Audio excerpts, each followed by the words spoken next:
Assalamualaikum warahmatullahi wabarakatuh. Bismillahirrahmanirrahim. Wa bihi nasta'in wa la umuri dunya waddin wa ala alihi washabihi ajmain. Anak-anakku yang Ustaz cintai, alhamdulillah kita sekarang sudah masuk ke tahun ajaran baru tahun 2020-2021. PPKN kelas 11 itu tentang hak asasi manusia dalam perspektif Pancasila. Nah, sekarang kalian silakan simak penjelasan Ustaz dan boleh kalian lihat dari layarnya.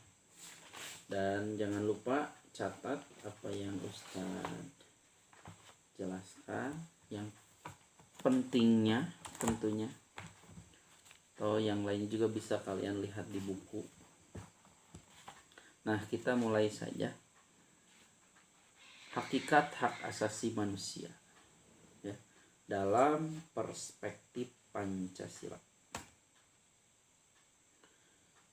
Dalam hakikat hak asasi manusia itu ada sifat dan unsur, fungsi, tujuan, dan prinsip teori.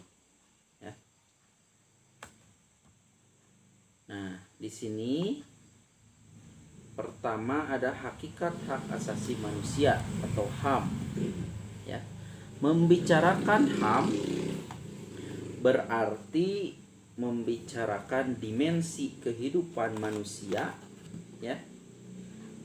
HAM ada bukan karena diberikan oleh masyarakat dan kebaikan dari negara, melainkan berdasarkan martabatnya sebagai manusia.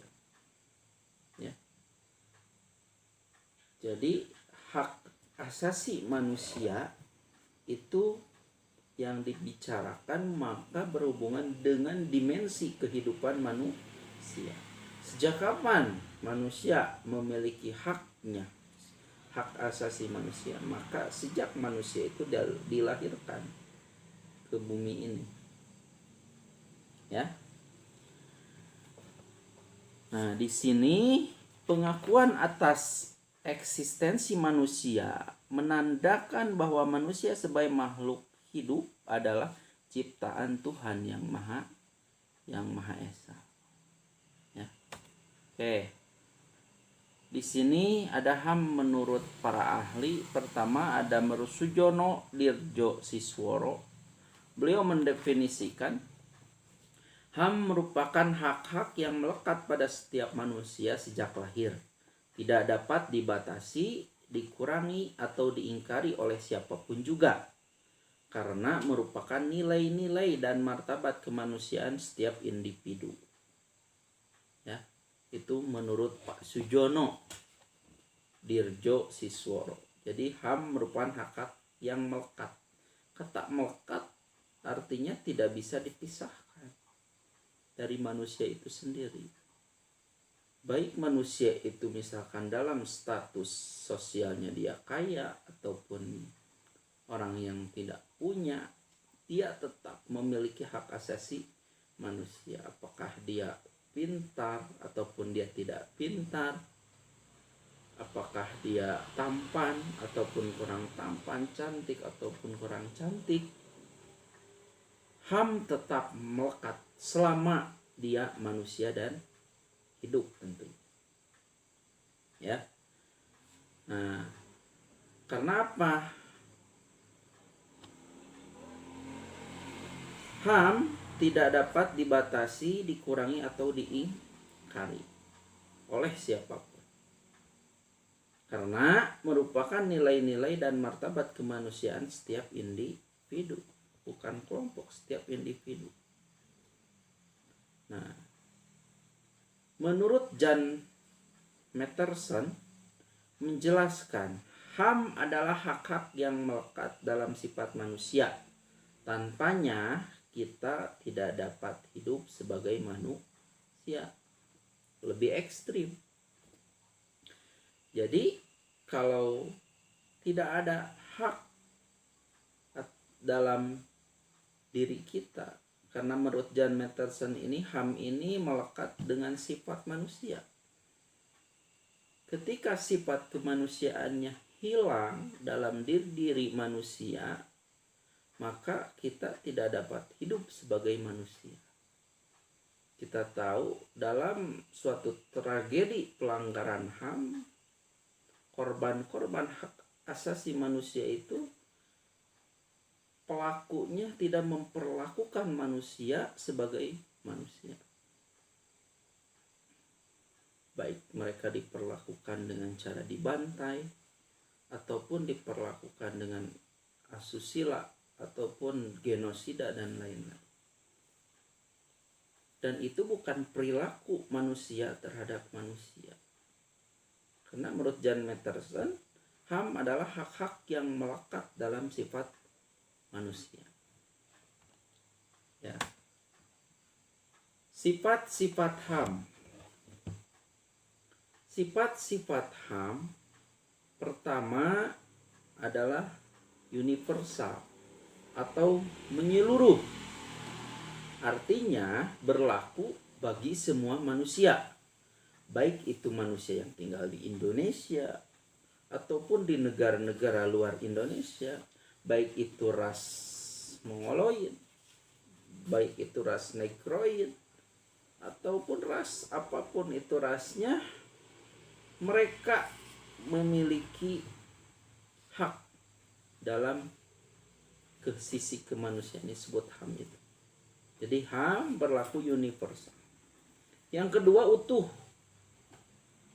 Artinya utuh itu tidak dapat dibagi menjadi lebih besar ataupun lebih kecil. Misalnya HAM tidak bisa dibagi misalnya, untuk orang yang status sosialnya tidak mampu, hak asasi manusianya spasi saja.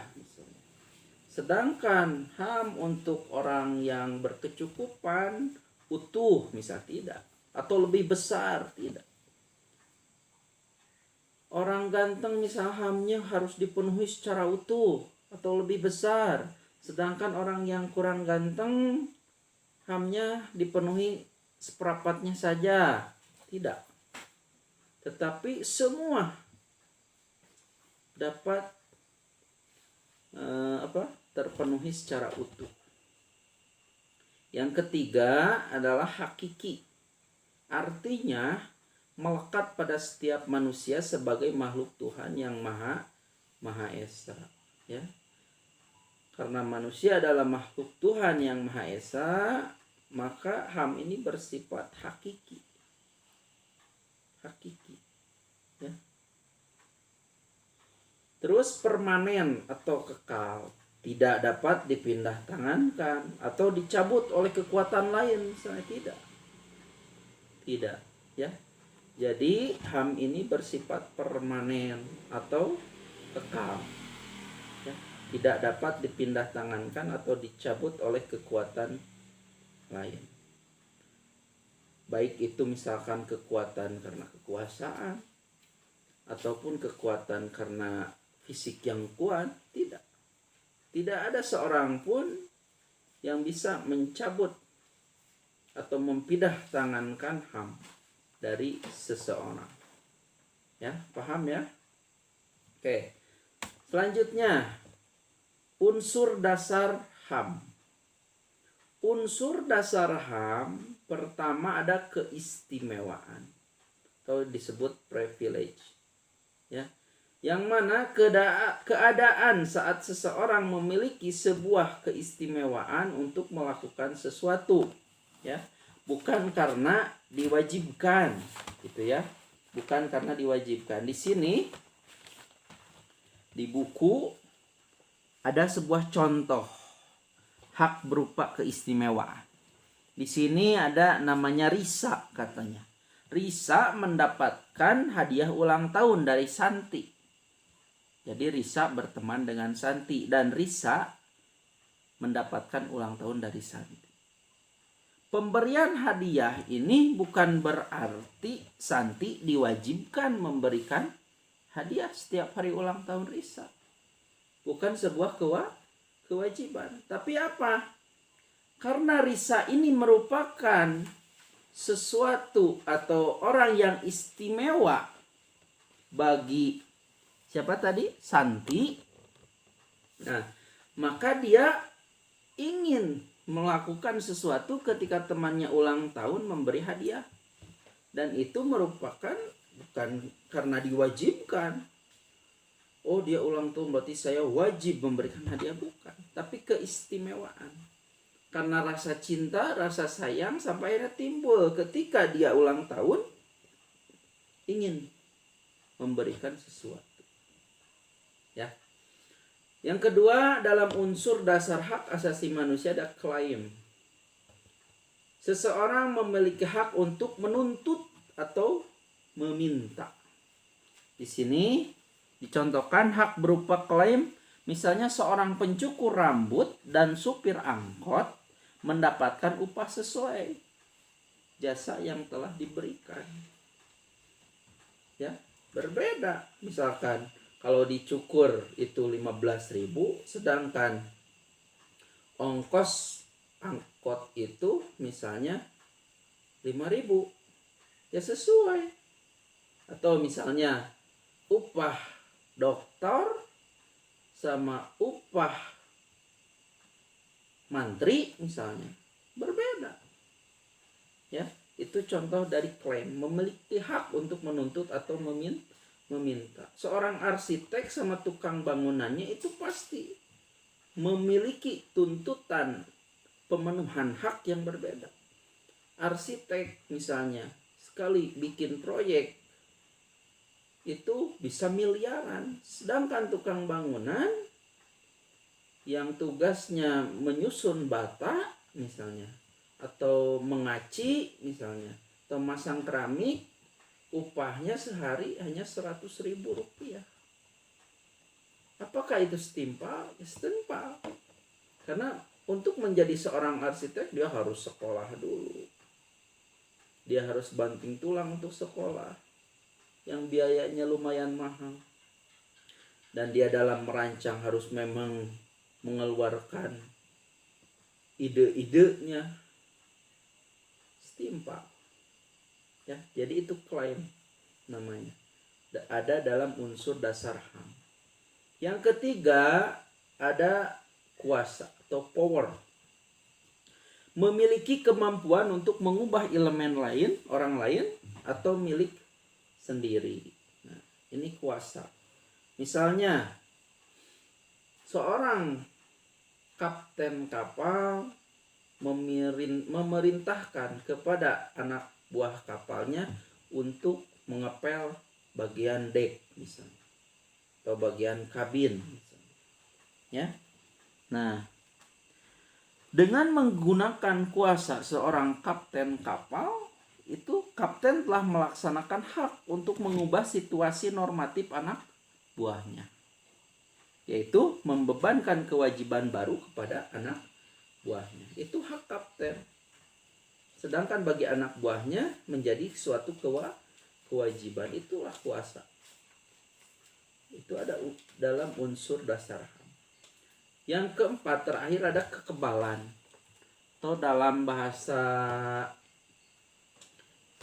Inggrisnya immunity. Bahwa seseorang dapat mengubah sesuatu apabila ia memiliki kuasa. Akan tetapi seseorang yang memiliki kualitas khusus dapat dipastikan memiliki kekebalan. Ya. Jadi setiap orang yang memiliki kuasa, ya, dapat mengubah sesuatu. Tadi contoh seorang kapten kapal menyuruh anak buah kapal untuk membersihkan dek, dia harus nurut. Karena yang memerintahkan adalah kapten. Kan? Harus nurut. Nah, contoh dari kekebalan misalnya hak berupa kekebalan. Misalnya dalam Undang-Undang Nomor 18 Tahun 2003 tentang advokat dijelaskan bahwa advokat bebas dalam melaksanakan tugas profesinya. Ya. Termasuk pula bebas untuk mengeluarkan pendapat atau pernyataan dalam membela perkara yang menjadi tanggung jawabnya dengan tetap berpedoman pada kode etik. Ini contohnya advokat. Ya. Adapun yang dimaksud bebas di sini itu melaksanakan tugas profesi advokat tanpa adanya tekanan. Jadi seorang advokat dalam melaksanakan tugasnya tidak boleh dalam keadaan tertekan. Makanya dia harus memiliki unsur dasar kekebalan atau immunity. Nah, ataupun misalkan ancaman ya yang akan menimbulkan rasa takut atau adanya perlakuan yang merendahkan harkat dan martabat profesi advokat. Nah, jadi itu siswa-siswiku yang Ustadz cintai, materi di pertemuan pertama ini yaitu tentang hakikat hak asasi manusia. Cukup sekian materi dari Ustadz, mohon dipahami, ulangi, kalau belum mengerti ulang terus, atau masih belum mengerti tanyakan ke Ustadz langsung, baik itu melalui WA ataupun telepon. Silahkan Ustadz tanyakan apa yang kalian tidak mengerti. Terima kasih. Wassalamualaikum warahmatullahi wabarakatuh.